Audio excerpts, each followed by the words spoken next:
أعوذ بالله السميع العليم من الشيطان الرجيم بسم الله الرحمن الرحيم السلام عليكم ورحمة الله وبركاته الحمد لله رب العالمين وبه نستعين على أمور الدنيا والدين والصلاة والسلام على أشرف الأنبياء والمرسلين وعلى آله وصحبه أجمعين أشهد أن لا إله إلا الله وحده لا شريك له وأشهد أن محمدا عبده ورسوله رب اشرح لي صدري ويسر لي أمري واحلل عقدة من لساني يفقه قولي قالوا سبحانك لا علم لنا إلا ما علمتنا إنك أنت العليم الحكيم ولا حول ولا قوة إلا بالله العلي العظيم يا أيها الذين آمنوا اتقوا الله حق تقاته ولا تموتن إلا وأنتم مسلمون اللهم فقهه في الدين وعلمه التأويل. Tuan-tuan, puan-puan rahmati Allah Subhanahu wa taala. Alhamdulillah, segala puji dan syukur kehadirat Allah Subhanahu wa taala yang melimpahkan kita nikmat yang begitu banyak yang tidak akan mungkin untuk kita dapat menghitung nikmat-nikmat yang telah Allah berikan kepada kita. Maka selayaknya lah untuk kita syukuri nikmat yang paling terkecil dan nikmat yang paling besar dalam hidup kita dengan melaksanakan apa yang Allah perintahkan dan meninggalkan apa yang Allah larang. Mudah-mudahan dengan begitu kita termasuk daripada hamba Allah yang bersyukur kepadanya. Dan salawat beriring salam kita hadiahkan pada junjungan Nabi besar Muhammad sallallahu alaihi wasallam, seorang insan yang juga layak teramat sangat untuk kita memperbanyak berselawat kepada baginda Rasulullah sallallahu alaihi wasallam dan mengamalkan sunnah-sunnahnya. Mudah-mudahan kita memperolehi syafaatnya nanti di yaumil akhir. Amin ya rabbal alamin. Allahumma salli wa sallim wa barik alaihi. Ya sehormati pengurusi surau, ahli jawatan kuasa, imam, Bilal dan seluruh jamaah yang rahmati Allah Subhanahu wa taala. Alhamdulillah pada malam ini sama-sama kita dapat lagi duduk untuk mengisi masa kita dalam majlis-majlis ilmu. Dengan begitu mudah-mudahan Allah melihat apa yang kita buat pada detik ini sebagai amalan untuk membawa kita ke dalam syurganya Allah. Tuan-tuan, puan-puan rahmatillah Allah Subhanahu wa taala, kita membaca kitab yang masih yang sama, ya, nasihat agama dan wasiat iman. Hari ini tajuk kita ialah muka surat 22, la yajuzul bahthu 'anil munkaratil masturah, iaitu tidak harus membongkar kemungkaran yang tersembunyi. Ya, tajuk kita hari ini iaitu tidak harus membongkar kemungkaran yang tersembunyi. Ya, daripada tajuk ni dapat kita ambil adalah tidak wajib mencari aib saudara kita. Ini maksudnya yang masih tersembunyi. Tetapi pada pertemuan kita yang lepas kita membaca sebuah hadis Rasulullah sallallahu alaihi wasallam yang mana Nabi memberitahukan kepada kita man ra'a minkum munkara. Nabi bagi tahu kalau kamu melihat, maknanya kalau melihat di sini nyata adanya jelas informasi yang kita melihat. Pada tajuk kita kali ini, la yajuzul bahthu, tidak harus membongkar kemungkaran yang tersembunyi. Maknanya kita masih samar-samar, masih abu-abu, masih tak jelas kemungkaran tersebut.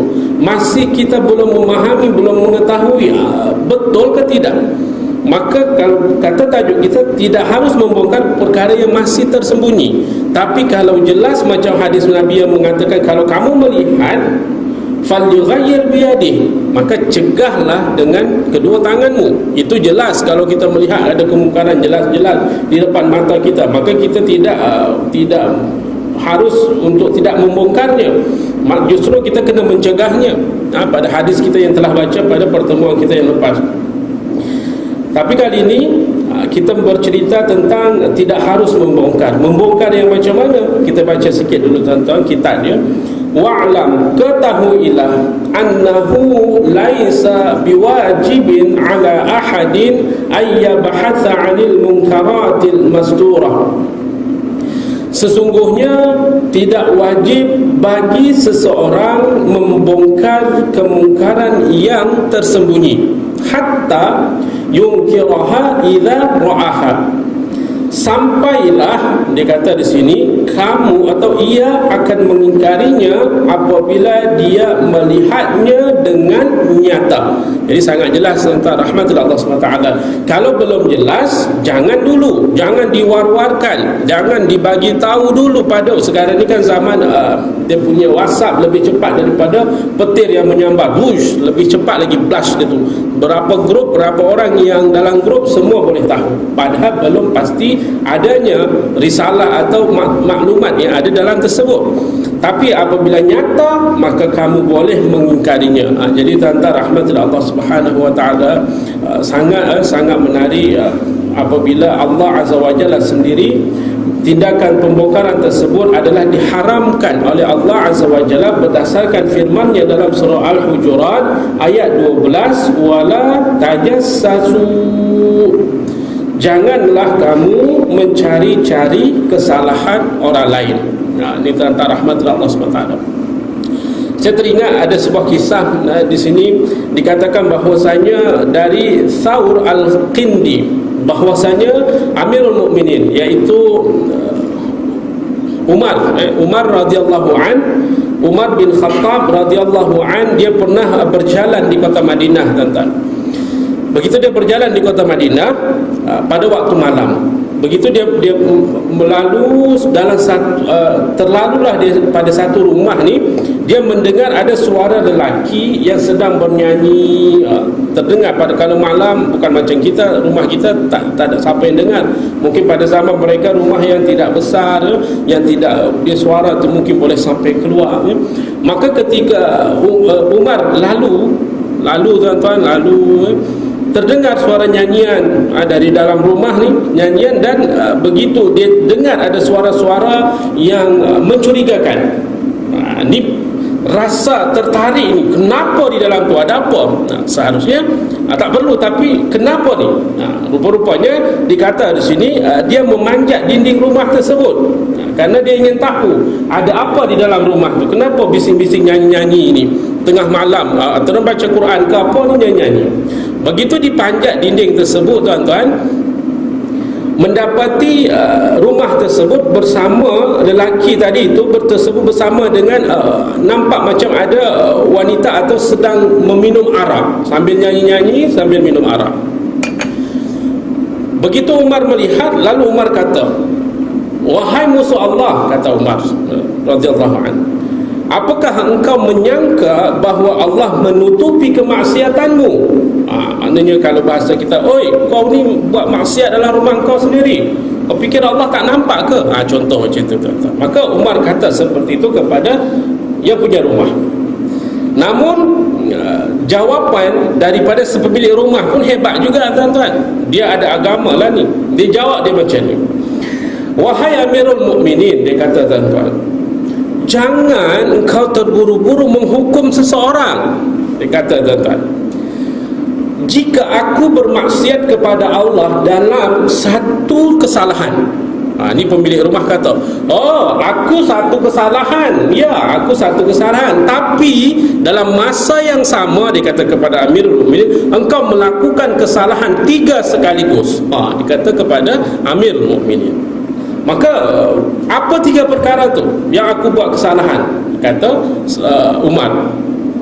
Dia kata, dikeluarkan ayat 1, ya, ini salah satunya, iaitu surah Al-Hujurat ayat 12. Dia kata, yang pertama kesalahanmu, Allah kan telah berfirman, wala tajassasu, janganlah kamu mengintai atau mencari-cari aib saudaramu. Dan engkau pertama telah mengintai, tiba-tiba tengok rumah aku, dia kata pula aku buat ni. Itu kesalahan kau, dia kata. Yang kedua, dalam firman Allah yang lain, dia kata, dia boleh berhujah atas kesalahan dia, tuan-tuan. Yang kedua, walakinnal birra man ittaqa wa'tul buyuta min abwabiha, dalam surah Al-Baqarah ayat 189. Dan bukanlah kebaktian atau memasuki rumah-rumah daripada belakangnya. Bukan satu kebaikan apabila engkau datang daripada belakang rumah orang, tiba-tiba datang daripada belakang mengintai. Itu salah, dia kata. Kedua dah kesalahanmu. Yang ketiga, dia kata lagi tuan-tuan, dalam surah An-Nur ayat 27, engkau telah melanggarnya. Dia baca lagi ayat, la tadkhulu buyutan ghaira buyutikum hatta tasta'nisu wa tusallimu ala ahliha. Dia kata kepada Umar, janganlah, dia kata tuan-tuan, kamu memasuki rumah yang bukan rumahmu sebelum engkau meminta izin kepada ahlinya. Nah, 3 perkara ni kau langgar. Memang aku salah, aku buat kesalahan, tapi kesalahanku 1, engkau 3 kesalahan. Umar begitu mendengar jawapan dia, akur. Tapi Sayyidina Umar radhiyallahu an, kerana tahu itu satu kesalahan dan dia tidak punya bukti yang lain kecuali diri dia saja yang nampak, maka dia akur dengan, ya, kata pemilik rumah, aku demi Allah, mulai hari ini aku bertaubat kepada Allah, aku tak akan buat ulang lagi. Tapi tanggungjawab engkau jangan kata pada siapa-siapa, kata pemilik rumah kepada Umar. Sebab pada masa itu Amirul Mukminin Umar. Maka jangan kau bagi tahu, jangan hukum aku, sebab salahmu pun 3. Begitu mendengar kata-kata seperti itu, Umar kerana teringat hadis, teringat ayat Allah, wala tajassasu, dia tidak mengatakan kepada orang lain walaupun dia melihat secara nyata dan dia telah bertaubat ketika itu. Maka Umar tutup rapat-rapat kesalahan dia dan dia tidak menghibahkan kepada orang lain, kerana kesalahan itu ditutup oleh si pemilik. Dia tak membesar-besarkan, dia tak buat hebah-hebahan, dia tak buat, oh siapa yang nak parti datang rumahku pukul 10 secara online, dia buka pendaftaran dan sebagainya. Tak ada, dia senyap-senyap. Dan Umar melihatnya pun secara senyap-senyap. Maka tanggungjawabnya untuk menutupi aib saudaranya sendiri. Jadi tuan-tuan rahmatullah Allah SWT, ini yang perlu sangat-sangat pada hari ini. Sebab pergaduhan, pertelingkahan di antara kita sesama kita disebabkan adanya orang yang suka mencari-cari aib saudaranya. Dia tak pasti, tapi ada saja dia nak menggali informasi, ada saja dia ingin mencari kesalahan-kesalahan saudaranya. Sebabkan Nabi SAW dalam kitab kita kata, may yatatabba' aurata akhi yatatabba'illahu auratah, dalam al-hadis. Siapa-siapa, Nabi SAW bersabda, yang mencari-cari kesalahan saudaranya, niscaya Allah akan membongkar keaibannya keaiban dirinya pula. Maknanya tuan-tuan rahmatullah Allah Subhanahu wa taala, kalau kita suka mencari aib saudara kita, tuan-tuan rahmatullah Allah Subhanahu wa taala, Allah akan membuka aib kita. Kalau Allah buka aib kita, tuan-tuan, mungkin satu dunia ni akan tercium baunya. Aib saya, tuan-tuan, kalaulah Allah buka, mungkin tuan-tuan tak pandang saya. Begitu juga mungkin kalau tuan-tuan dibuka oleh Allah Azza wa Jalla aib kita, mungkin kita merasa malu. Tapi Allah Azza wa Jalla juga adalah penutup aib terhebat. Pernah pada zaman Nabi Musa alaihi salam. Nah, kisah ni saya dengar waktu hikmah dalam radio IKIM. Seorang motivasi ni, dia kata, Allah ni penutup aib terhebat. Kalau dah Allah penutup aib, kita kenapa mencari-cari aib orang lain? Sibuk cari aib kita, tak payah sibuk cari aib orang lain. Ketika pada masa tuan-tuan rahmatullah Allah SWT, Allah uji satu kampung ni pada masa zaman Nabi Musa alaihi salam ni. Allah uji satu ujian dengan tidak menurunkan hujannya. Allah tidak turunkan hujan dalam satu kampung tersebut. Lama, kalau kita bukan tidak turun hujan, dah terlebih hujan sampai banjir, tuan-tuan, dekat airport, dekat 2-3 hari lepas, tuan-tuan, tak boleh lalu, sampai setengah dia punya air masuk kepada di tengah kereta, tuan-tuan. Kita terlebih air. Pada masa ni saya cerita, tak ada air, tanah pun kering, tuan-tuan, kering. Maka begitu melihat sampai lama tak ada turunan hujan, ya Allah, kering, kerontang, tuan-tuan, maka Nabi Musa memiliki inisiatif. Dia panggil semua orang-orang salih, panggil orang-orang salih dan penduduk-penduduk kampung di sekitar situ untuk buat doa, munajat kepada Allah Azza wa Jalla. Maka ketika munajat di pohon, orang-orang salih dah memohon kepada Allah Azza wa Jalla agar Allah pun memberikan satu rahmatnya, turunlah hujan dan sebagainya. Doa dipanjat, permohonan ikhlas semua diminta pada Allah Azza wa Jalla, tapi tak nampak, tak kunjung turun hujan juga. Redup pun tak ada, cerahnya cerah, tak ada tanda-tanda akan hujan. Lama ditunggu, tak turun hujan, kata. Maka begitu dah lama ditunggu, Nabi Musa alaihissalam pun berkata-kata kepada Allah Azza wa Jalla.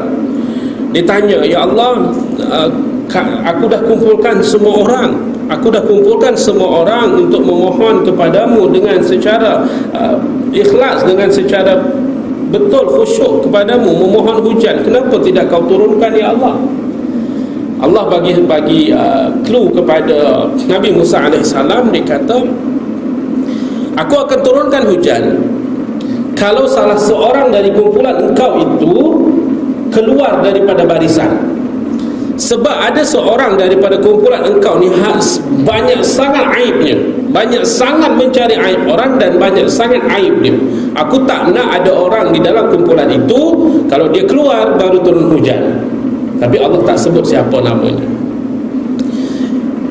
Begitu Nabi Musa tahu, lalu diumumkan pada penduduk pada orang yang berkumpul tadi, Allah akan turunkan hujan apabila salah seorang dari kamu kena keluar sebabkan kamu banyak sangat aib kepada Allah dan kamu aib kepada makhluk. Maka siapa-siapa yang merasa buat aib, siapa-siapa yang merasa membuka aib, tolong keluar daripada barisan. Tentang rahmatullah Allah SWT. Kalau itu pun ditanya kepada kita, oh siapa tadi yang baru buat ni. Depan ramai pula tuan-tuan, satu kampung. Oh saya pun tak berani nak keluar, tuan-tuan. Oh habislah. Maka dalam keadaan seperti itu, tuan-tuan, tak ada siapa pun yang berani keluar. Kalau mungkin sedalam rumah, satu rumah mungkin masih okey. Ini satu kampung, tuan-tuan, satu kampung. Lepas tu orang-orang salih, mau letak di mana muka saya ni, contoh dikata, tak ada siapa yang keluar. Tapi dalam masa keadaan seperti itu, tuan-tuan, orang yang merasa diri dia tadi itu melaksanakan apa-apa yang disebut, dia dalam keadaan seperti itu, dia tak keluar, tapi dia bermunajat kepada Allah. Ya Allah, selama ni Engkau tutup aibku rapat-rapat. Tak ada siapa pun yang mengetahui aku buat maksiat, aku buat aib dan sebagainya. Kau tutup rapat-rapat. Tapi hari ini nak kau buka secara besar-besaran, ya Allah. Malunya aku. Dia kata, mulai detik ni ya Allah, aku benar-benar bertaubat kepadamu. Aku tak buat lagi perkara-perkara itu. Aku mohon terimalah taubatku, ampunkan aku kerana Engkau Maha Pengampun. Begitu dia bermunajat, tuan-tuan, Allah Maha Rahim, Allah Maha Penerima Taubat, Allah Maha Penutup aib. Serta merta doa dia diterima. Begitu doa dia diterima, Allah turunkan hujan. Begitu Allah turunkan hujan, tuan-tuan, rahmat dari Allah Subhanahu wa taala, Nabi Musa pun hairan. Macam mana boleh turun hujan sebabkan tidak ada seorang pun yang keluar daripada barisan? Padahal syaratnya kena ada yang keluar baru turun hujan. Tak ada yang keluar tapi hujan turun. Maka Nabi Musa pun tanya lagi kepada Allah Azza wa Jalla, wahai Allah, macam mana kau boleh turunkan hujan sedangkan seorang pun tidak ada yang keluar mengakui kesalahan dan sebagainya? Maka Allah Azza wa Jalla bagi tahu pada Nabi Musa, ketika kau tanya tadi, orang yang buat itu telah bermunajat kepadaku, telah bermohon kepadaku, bertaubat, taubatan nasuha, dia tidak akan mengulangi kesalahannya lagi. Dan ketika dia memohon kepadaku, aku terima permohonannya. Aku Maha Penerima Taubat, aku Maha Rahim, aku berikan dia keampunan dan serta merta aku turunkan hujan. Lalu Nabi Musa ni pun tertarik hati nak tanya, siapa sebenarnya dia, nak tahu jugalah. Macam tu kata. Tapi Allah kata, takkan selama ni aku dah tutup aib dia rapat-rapat daripada makhluk, takkan hari ni aku nak cerita pada engkau siapa namanya. Tak ada, tak disebutkan siapa dia. Allah penutup aib paling rapat antara rahmat Allah Subhanahu wa ta'ala. Jadi aib kita yang tahu, Allah Maha tahu. Jadi kalau tajuk kita pada malam ini, tidak harus membongkar kemungkaran yang tersembunyi. Jadi tentang rahmat Allah Subhanahu wa ta'ala, sibuklah tentang aib kita sendiri. Carilah, muhasabahlah diri kita agar kita tahu siapa diri kita. Kalau kita sibuk mencari aib orang lain, kita tak terfikir aib kita sendiri. Pernah kata-kata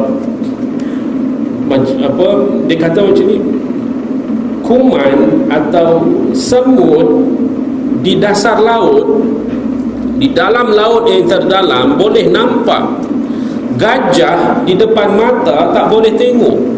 Macam tu sekali dia punya bahasa kata. Maksudnya salah orang dari yang paling kecil sekali kita boleh detailkan, pupak. Tapi salah diri kita, kita tak boleh nak sebut, sebab kita ditutup oleh Allah Azza wa Jalla mata hati kita untuk bermuhasabah diri kita. Tapi ada juga tentang rahmat Allah Subhanahu wa ta'ala yang boleh untuk kita sebut. Sebab ada kadang perkataan ni tentang ada ghibah. Perkataan ghibah ni selalu kita dengar kan. Sebab pernah pada satu ketika ni tentang, ketika seseorang menyebut, dalam hadis di sini mengatakan tuan-tuan, ghibah di sini iaitu ketika seseorang menyebut perkara itu benar adanya tapi dia tak suka. Ini ghibah. Kita sebut benda tu betul tapi dia tak suka benda tu kita sebut, itu ghibah. Tapi kalau kita sebut memang tak ada sama sekali, itu fitnah. Jadi contoh yang dia tak suka tentang rahmat Allah SWT, contoh ada yang lalu datang rumah, tersebut memang betul adanya, pendeknya contoh, hitamnya contoh, besarnya contoh, tapi dia tak suka kita sebut. Memang betul, memang dia pendek, memang dia hitam contoh, memang dia besar, ya, tapi itu tak betul. Baik, tapi dia tak suka tentang kita sebut, maka itu adalah ghibah. Tapi kalau tidak ada sama sekali, maka itu adalah fitnah. Namun di sini dikatakan tentang rahmat Allah Subhanahu wa ta'ala, kadang boleh, kita boleh untuk menyebutkan dia nama keaiban saudara ni apabila dikata ada unsur kezaliman. Ini boleh kita sebut. Apabila ada unsur kezaliman, maksudnya kita ni seseorang yang dizalimi, kita dizalimi oleh seseorang, maka kita boleh menyebutkan aib dia ketika dalam pengadilan. Kalau kita tak sebutkan, macam mana dia boleh dihukum dan sebagainya, itu boleh. Atau ketika kita meminta fatwa, di sini dikata ketika kita meminta fatwa daripada orang-orang ulama, ya, daripada orang-orang ulama ni tuan-tuan, saya teringat dalam hadis Nabi sallallahu alaihi wasallam, sayati zaman ala ummati yafirruna minal ulama wal fuqaha fayabtaliyahumullahu bithalas. Saya teringat pula tentang fatwa ulama ni tuan-tuan. Kita boleh mencari menceritakan kepada ulama tentang kesalahan-kesalahan. Kita buka contoh, saya nak minta pendapat apabila saya dah buat ni, kita buka aib kita atau aib orang lain, kita sebutkan contoh untuk meminta fatwa. Tapi pada masa hari ini tentang rahmat Allah SWT, kita pula menghina, mencari-cari aib ulama. Sampai ada satu buku yang saya baca, fitnah yang paling terbesar apabila kita mencari aib orang-orang yang dekat dengan Allah, ulama, fuqaha, kita cari aib dia, kita mereka cerita aib tentang mereka.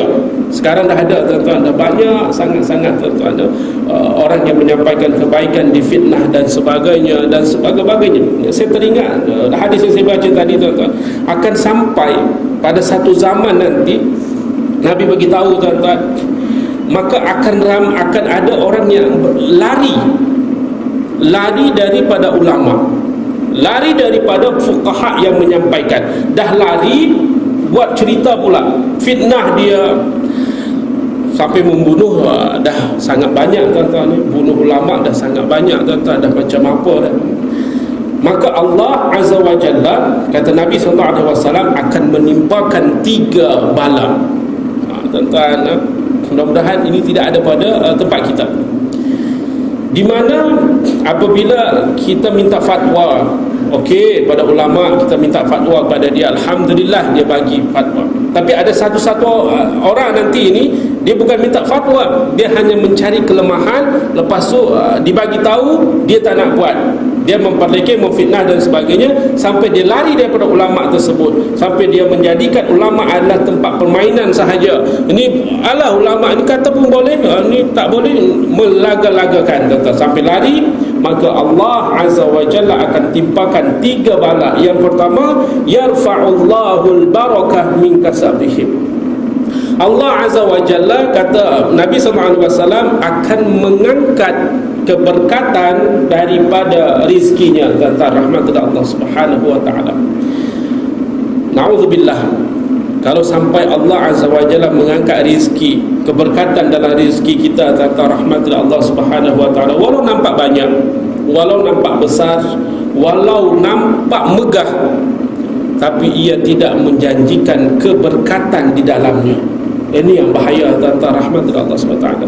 Orang melihatnya sangat cantik, orang melihatnya sangat, kalau boleh saya nak jadi macam dia lah, contoh, mewah, segala-galanya ada, tapi keberkatan dalam hidupnya sangat-sangat tidak ada. Maka kita khawatir. Tadi sebelum saya datang kemari, ada kawan hantar satu video sangat menarik tuan-tuan, mungkin tuan-tuan dah tengok juga. Dia kata ni tentang keberkatan lah tuan-tuan, keberkatan tempat tinggal juga ni, rezeki, pasal rezeki. Selama 17 tahun anaknya duduk dalam kuburan. Tuan-tuan perasan, dia hidup, anaknya hidup 17 tahun, dan 17 tahun duduk di dalam kubur, besar-besarnya di dalam kubur. Pernah dengar tuan-tuan cerita tu? Saya pun, saya kata, ni mengada-ngada cerita ni, tapi realiti tuan-tuan, betul adanya. Maksudnya, ketika umur dia 17 tahun, dah anaknya hidup 17 tahun, tapi mak ayah dia meletakkan dia di dekat kubur, meletakkan dia di dalam kubur. Bukan dia duduk dekat tepi-tepi kubur, di dalam kubur. Tuan-tuan, 17 tahun anaknya hidup, 17 tahun anaknya dalam kubur. Maka ketika hari kelahiran 17 tahun, betul-betul umur 17 tahun, mak dia nak bagi satu hadiah, dan apa saja permintaan dia akan dikabulkan. Tentang rahmat Allah SWT. Maka begitu masuk hari lahir dia 17 tahun tu, mak dia bawakan hadiah dan sebagainya, dan dia berharap permintaan dia dikabulkan oleh ibunya, oleh ayah dia. Ayah mak dia orang kaya, orang semua memandang dia adalah orang yang memang mewah, orang semua teringin nak jadi macam ayah mak dia, tapi anaknya diletak dalam kubur. 17 tahun duduk dalam kubur, mewah tapi dalam kubur. Maka ketika seperti itu tuan-tuan, keberkatan, ini cerita keberkatan. Kita tak nak kehidupan kita tidak diberkati oleh Allah Azza wa Jalla, apalagi rezeki kita, apabila kita telah mencari kesalahan-kesalahan orang lain dan kita tidak sibuk mencari kesalahan diri kita. Ini pasal anak tadi saya kata 17 tahun, akhirnya pada hari kelahiran dia, mak dia kata, kau nak minta apa je pada hari lahirmu, aku akan bagi. Begitu tepat hari lahir dia, mak dia pun dah kata macam tu. Maka permohonannya pasti dia minta, mak, saya minta tidak mahu lagi duduk di kubur, saya nak keluar daripada kubur. Mak dia pun hairan, kenapa tak nak duduk dekat kubur sini, kenapa tak nak duduk sini lagi, semua dah ada dah, makan dibagi, duit dibagi dan sebagainya. Dia kata rupanya tuan-tuan rahmat dari Allah Subhanahu wa ta'ala, ibarat yang dikata kubur tersebut selama 17 tahun dia duduk. Dia kata, mak, selama 17 tahun aku hidup, aku tak pernah pun mendengar bacaan Al-Quran didendangkan di rumah kita ni, mak. Nabi SAW bersabda, rumah yang tidak pernah dibacakan Quran maka laksana sebuah kubur. Aku tak nak lagi duduk dekat kubur ni, mak, dia kata. Dia menangis-nangis tuan-tuan. Selama 17 tahun mak tak pernah ajarkan aku sepatah pun tentang Al-Quran. Aku tak nak hidup, tak menjadi orang yang telah mati sebelum aku mati. Tuan-tuan rahmat Allah Subhanahu wa taala, sebuah ungkapan. Maka dia tanya, selama ni yang kau tengok kemewahannya apa? Tak, semua ni hanya sebagai kuburan yang dikatakan oleh baginda Rasulullah sallallahu alaihi wasallam. Ini yang kita khawatir tentang rahmat Allah Subhanahu wa taala. Ketika keberkatan itu Allah angkat, kerana kita sibuk mencari aib orang, sibuk menggali-gali kesalahan orang lain tanpa kita mencari keaiban kita sendiri, tanpa kita menutupi aib kita sendiri. Khawatir sampai-sampai kita tak peduli dah kepada ilmu lagi, kita tak perlu peduli dah kepada ulama-ulama yang memberikan motivasi dalam hidup kita, memberikan cahaya dalam hati kita, bahkan sampai lari. Ini akibat yang akan diterima oleh mereka-mereka ni, iaitu Allah akan tarik keberkatan hidup dia. Tak kisahlah keberkatan hidup ni tak daripada mana, ya. Walaupun banyak seperti saya katakan tadi, anak, kereta, rumah, isteri dan sebagainya, besar, banyak, melimpah-limpah, tapi Allah dah ambil keberkatan dalam tersebut, maka laksana sebuah kubur, laksana sebuah yang tidak memberikan manfaat sedikit pun kepada ahli pemilik tersebut. Jadi tuan-tuan rahmat Allah SWT, itu mudah-mudahan kita sibuklah mencari aib kita, dan aib kita sendiri pun tidak perlu untuk kita ungkapkan kepada orang lain pun haram. Aib kita sendiri kita bagi tahu pada orang lain pun haram. Allah dah menutup rapat-rapat aib kita pada malam harinya, tapi kita sibuk pagi-paginya cerita pula pada orang lain. Contoh, adalah orang kan, dia pergi, malam tadi tahu tak, aku pergi ke pub ni, aku minum apa, dia cerita apa yang dia buat malam tadi, berpagi-pagian ni. Oh, kau tak hebat, aku malam tadi buat ni. Dia cerita tentang rahmat Allah SWT. Allah dah tutup rapat aib dia malam, tapi pagi dia pula, oh, nak menunjuklah, akulah, kalau kau tak ada.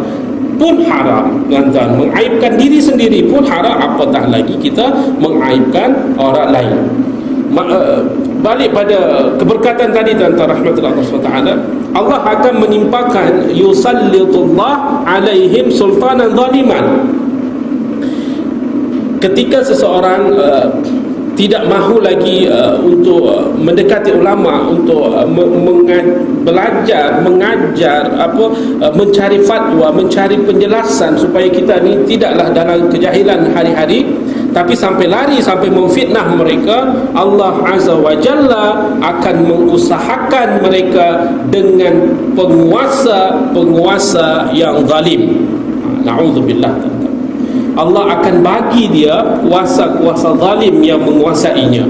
Sebabkan apa? Sebabkan dia dah sampai tahap lari pada ulama, sampai mencerca, mencaci, memfitnah. Ini adalah satu kemungkaran yang paling hebat juga, iaitu mengaibkan orang-orang yang dekat dengan Allah Azza wa Jalla. Maka Allah akan timpakan satu-satu negeri itu dengan penguasa yang zalim. Kita boleh tengok hari ini, tuan-tuan rahmat Allah Subhanahu wa taala, negeri-negeri yang telah ditimpakan oleh Allah Azza wa Jalla dengan penguasa yang zalim.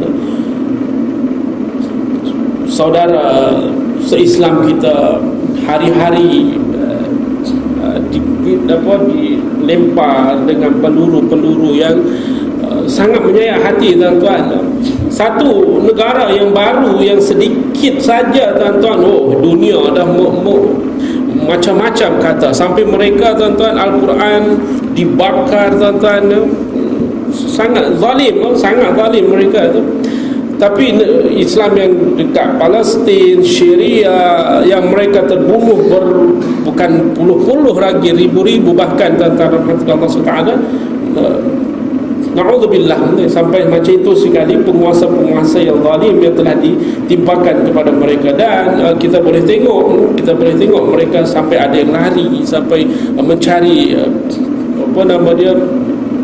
tempat-tempat negara-negara lain. Mereka cuba untuk berlindung dan sebagainya. Tapi kita minta kepada Allah, kita tidaklah sampai Allah kuasakan dengan kuasa zalim yang sangat zalim. Zalim yang sangat zalim. Allah alam. Lalu yang ketiga, Allah akan timpakan yakhrujuna minad dunya bighairi iman. Dan mereka ini yang suka sangat lari daripada ulama, fuqaha, bahkan mengaibkan mereka ini akan keluar daripada dunia yang fana ini tanpa membawa iman sedikit pun, kata rahmat dari Allah Subhanahu wa taala. Na'udzubillah. Jadi sama-samalah tentang rahmat dari Allah Subhanahu wa taala kita minta kepada Allah Azza wa Jalla, sebab dah ada bukti Allah Azza wa Jalla angkat keberkatan dalam hidup kita. Allah dah buktikan ada negara-negara yang telah ditimpa dengan penguasa yang zalim, dan ada sebelum mati, tuan-tuan, sebelum mati dah keluarkan diri dia daripada keimanan dia. Allahu a'lam betul ke tidak antara rahmat Allah Taala, tapi gambar yang berbicara kan, yang mereka keluar daripada negaranya, pergi ke satu negara Eropah, tuan-tuan. Satu negara Eropah ni yang mereka pergi, tuan-tuan. Begitu mereka pergi, sambutan begitu meriah.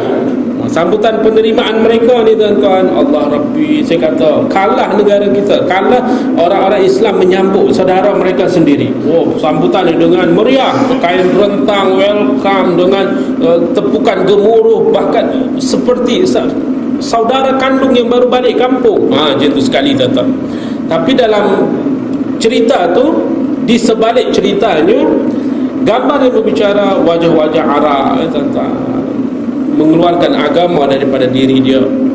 Allah alam betul ke tidak, tapi kalau sampai betul ni, yakhruju minad dunya bighairi iman, kita khawatir mereka keluar sebelum mati lagi mengeluarkan agama daripada diri dia. Dan salib besar, tuan-tuan, dah dipakai di belakangnya, dah beratur untuk apa? Wallah alam, beratur untuk mengeluarkan agama daripada dirinya juga, kita tak tahu. Tapi wajah tersenyum.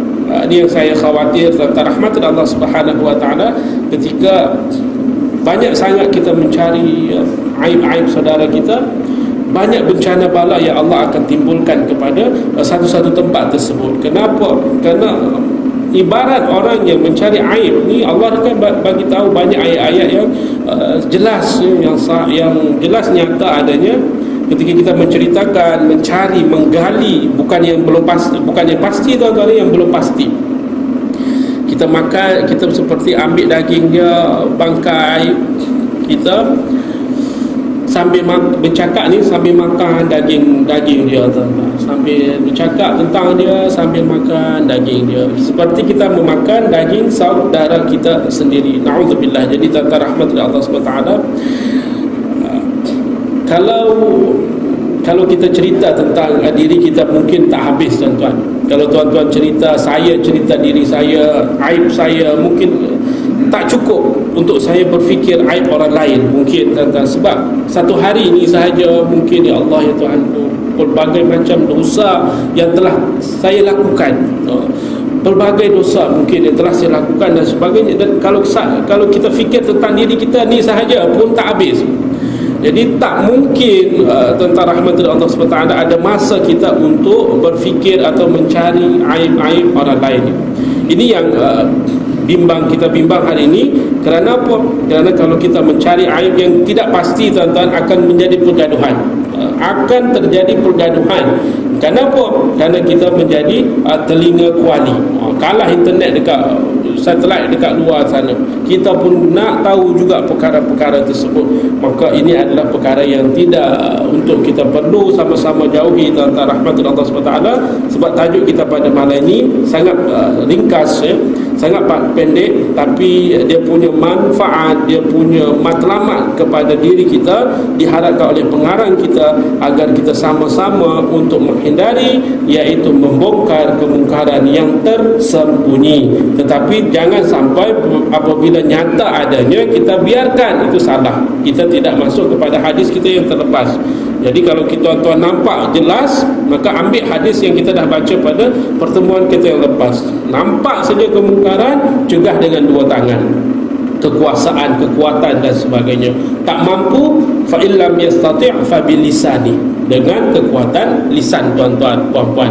Dengan kekuatan lisan kita. Tak mampu dengan lisan, paling tidak fa illam yastati' fa biqalbi. Paling tidak kita gunakan dengan hati kita, minta kepada Allah Azza wa Jalla agar Allah Azza wa Jalla maafkan atau memberikan hidayah kepada seseorang tersebut. Sebab kalau kita tak peduli, tuan-tuan, dengan perkara itu, dah terbukti, sangat terbukti, tuan-tuan, rahmatullah Allah SWT. Ya. Ada azan? Ada, sikit lagi, tuan-tuan, ya.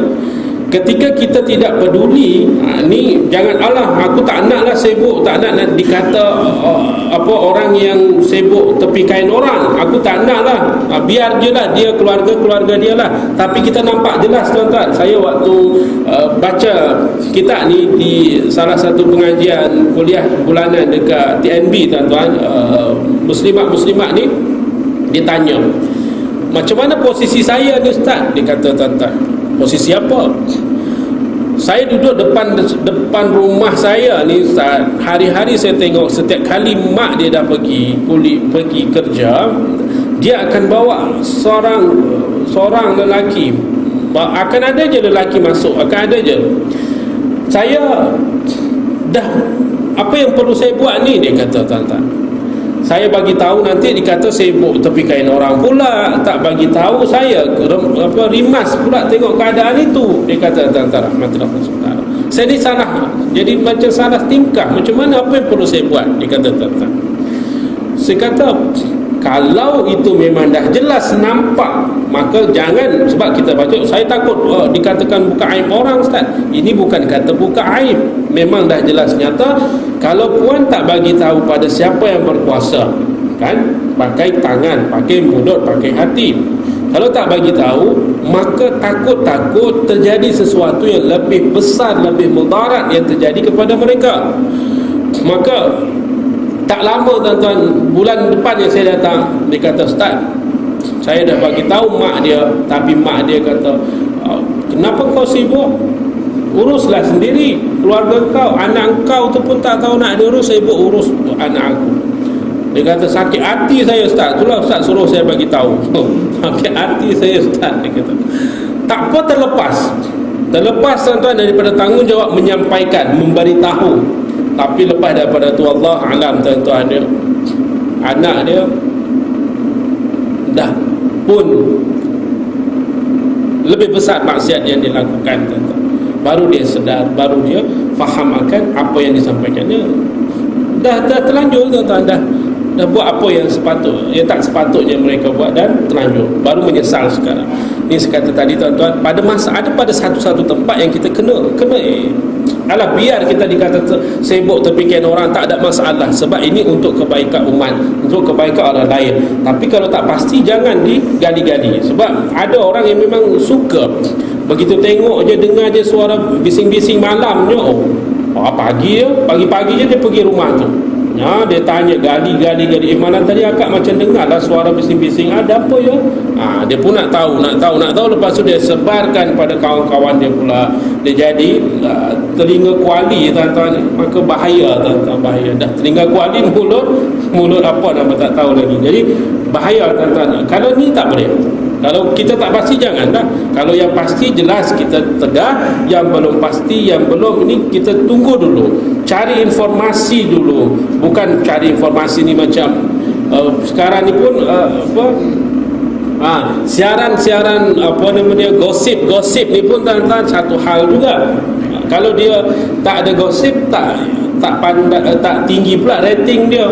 Kalau kita cari gosip dia, ramailah penonton dia, tuan-tuan. Acara gosip di mana-mana, negara mana pun tuan-tuan rating tinggi, tuan-tuan. Secara gosip, ustaz ni ternampak di sini, semua entertainment akan gali lubang, tak tutup lah, gali, dah sampai dapat informasi.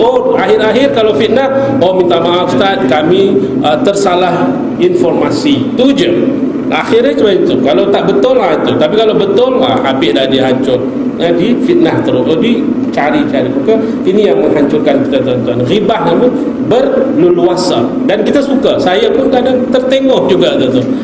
Betul ke? Macam itu sekali, tuan-tuan. Jadi ini adalah menjadi realiti kita, dan kita minta pada Allah Azza wa Jalla, kalau kita tercerita benda yang betul sekalipun, dia tak suka, tak payah.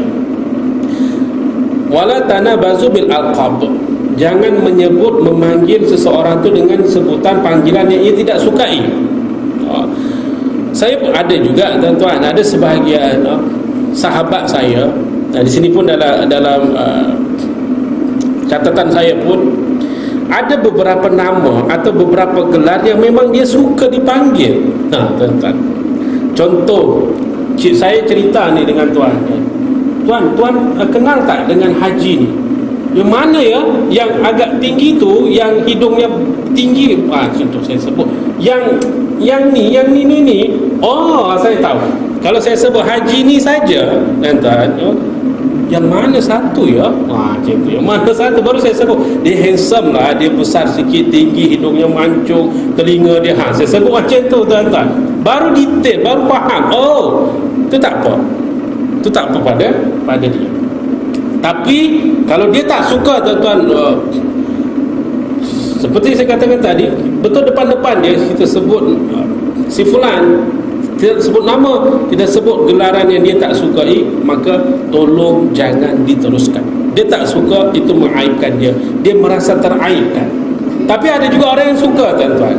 Maksudnya, saya ada sahabat, saya kata nama dia Luqmanul Hakim, cantik nama, tuan-tuan.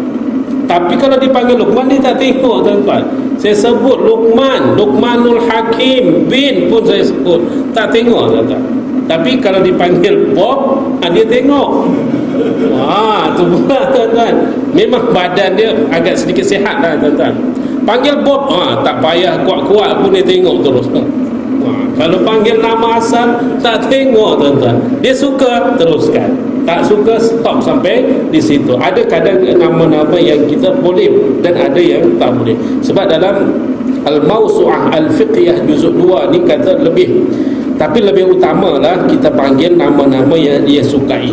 Tapi kalau ada gelaran-gelaran yang tersebut itu, dan memang itu telah sebati, dan dia tidak merasa marah dan biasa-biasa saja, kalau tu boleh. Tapi kalau tak, tolong mana yang ia selesa, tuan-tuan, yang mana ia selesa untuk kita panggil, agar kita tidak juga mengaibkan. Kita kadang, kawan aku, dia kawan, tapi dalam hati kecil dia, kita tak tahu, tuan-tuan. Sebab manusia ni sensitivity dia kuat, hati mereka ni tak ada siapa yang tahu. Senyum-senyum, tapi dalam hati marah, dan takut-takut dia terdoa pula pada kita, na'udzubillah. Jadi mudah-mudahan tuan-tuan rahmatullah SWT, apa yang kita baca pada pertemuan kita kali ini membawa kebaikan kepada kita. Dan sekali lagi saya katakan kesimpulan pada malam ini, iaitu la yajuzul bahsu 'anil munkaratil masturah. Kalau belum pasti, jangan diungkit-ungkit, jangan dicari-cari. Dan kalau memang dia ada nyata, itu boleh dibongkar dengan 3 cara, yang mana kita mampu: tangan, lisan, atau hati. Yang belum pasti, tunggu dulu sampai informasi itu pasti, baru kita beritahu kepada yang layak. Bukan semua orang kita kena bagi tahu kesalahan dia. Walaupun betul, kita tak perlu nak war-warkan satu dunia dia bersalah, dia buat ni. Kita fikir juga diri kita, takut-takut kalau aib kita dibongkar olehnya, kita satu dunia juga akan merasa jijik akan diri kita. Allah alam. Mudah-mudahan kita berlindung kepada Allah dari mengaibkan orang lain, dan Allah buka aib kita, dan Allah tutuplah. Kita tutup aib saudara kita, Allah tutup aib kita di akhirat nanti. Ini yang kita harapkan. Mudah-mudahan Allah tak buka aib kita, Allah tutup aib kita sampai Allah hisab kita. Amin ya rabbal alamin. Demikian sahaja, tuan-tuan rahmatullah Allah SWT. InsyaAllah pada pertemuan kita yang akan datang, kita akan baca, wajib berhati-hati dan berwaspada dalam setiap urusan. Allah alam, ma asabaka min hasanatin fa min Allah wa ma asabaka min sayyi'atin fa min nafsik. Yang benar semuanya daripada Allah Azza wa Jalla, yang lemah atas diri saya sendiri. Ila liqa' ma'as salamah. Assalamualaikum warahmatullahi wabarakatuh. Subhanallah bihamdi, subhanakallahumma wa bihamdika, asyhadu an la ilaha illa anta, astaghfiruka wa atubu ilaika. Wal 'asr, innal insana lafi khusr illa alladhina amanu wa 'amilus solihat wa tawassaw bil haqq wa tawassaw bis sabr.